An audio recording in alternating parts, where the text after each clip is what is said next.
To keep his wife sexy and plump, a man would make her take a pill every day, sometimes even checking her mouth to make sure she swallowed it. Then he would go out to work. He would also call home at 2:30 p.m. every day to make sure his wife is home. On the surface, the man appears to be a control freak, but he's the one who's really being controlled. The real devil is his wife. Lisa was the only child of a wealthy family. The family had more money than they could spend in a couple of lifetimes, but a sudden fire took her parents' lives. Her boyfriend risked his life to save her. She was committed to a psychiatric hospital for her trauma. David even got a degree in psychiatry for her, and she was determined to marry David when she got out of the hospital. But it wasn't to be. In the years between her discharge and her marriage, a lot of terrible things happened, one of which involved a murder. So much so that the couple had to move several times to their current town. David got a job at a mental health facility. Lisa accompanied him to meet his boss on his first day. The secretary was just curious to see what the new leader looked like, but then she realized he was the same guy she'd met at the bar the night before. Annie thought it was a good thing nothing else happened. So this guy has such a good-looking wife. But what she didn't know was, she had already fallen into a vortex of horror. David saw that Lisa was doing well lately. David returned Lisa's cell phone and bank card to her. She was so happy. The money meant she could go out and spend it again. But David made a request. He said he'd be home late on business. He might even have to work on weekends. He asked Lisa if that was a problem. Lisa said,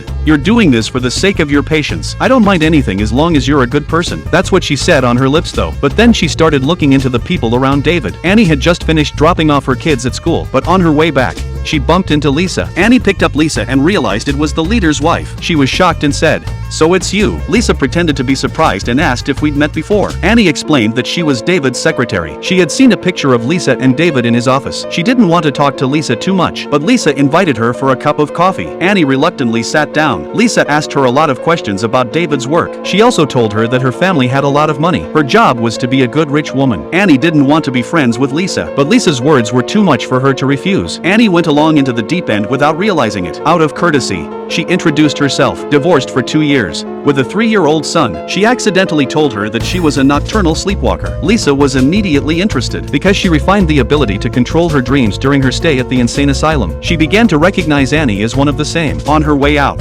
Lisa asked Annie if she wouldn't tell David about their encounter, and her explanation for this was that David didn't like mixing work and life, and Annie happily agreed. Lisa returned home in a happy mood. Thinking of Annie reminded her of a deceased patient. She hummed a little song as she painted. Soon she had a painting of a forest on the wall. David's face changed when he came home and saw the painting, because of the evidence of murder hidden in this painting.